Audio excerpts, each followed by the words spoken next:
In the future, every newborn is executed. They are shot right away.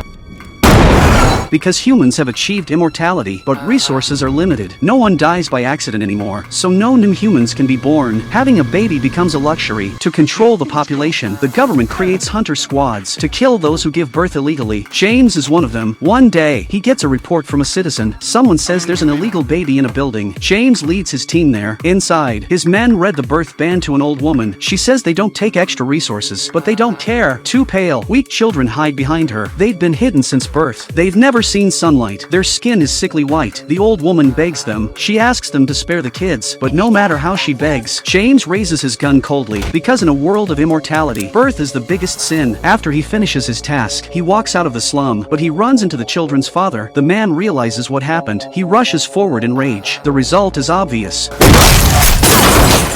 Blood splashes on the wall, as if mocking this sad immortality. Seeing their end, James suddenly feels pity, but he doesn't think too much. He drives his hover car away. The rich now live high above the clouds. Back in the rich zone, James puts on a sharp suit. He goes to his girlfriend's party. On stage, Alice shines brightly. Her skin looks like that of a young girl. Every move is full of charm. No one would know this pop star is hundreds of years old. To Alice, trading the right to give birth for eternal youth is the happiest thing ever. She even jokes, if it weren't for this immortal age, she'd give up her career and marry James to have kids with him. As she says those impossible words, she doesn't notice James's change. He looks at the blood on his hands. He doubts his job for the first time. Is this kind of immortality worth it? Since he killed that child, he can't focus on his work. The child's image keeps flashing in his mind. Then he notices a logo under a toy dinosaur. He follows the clue. He finds an old, forgotten toy store. In this no-birth era, he wonders why it still exists, and someone is actually shopping inside. The woman panics when she sees James. She runs out the door. James knows what's going on. He quietly follows her. He reaches an old broken house. Inside, he finds a little girl. The woman is another illegal mother. Her life is just as hard. James finds her secret, but doesn't report it. He tells her to sit down. He asks why she gave up immortality to secretly give birth in such darkness. Facing his question, the woman looks at her child. She says she's lived for over 300 years. In all that time, she's done everything. Life just became meaningless. The longer she lived, the sadder she got, until this child was born. Then she finally felt alive again. Looking into her child's clear eyes, she knows her empty life has found new meaning. The baby's first words, steps, and falls became her most precious gifts. Her life finally has meaning again. The little girl is curious about James. She wants to play with his hat. As James bends down to play, the woman suddenly grabs a gun, but James is too well trained.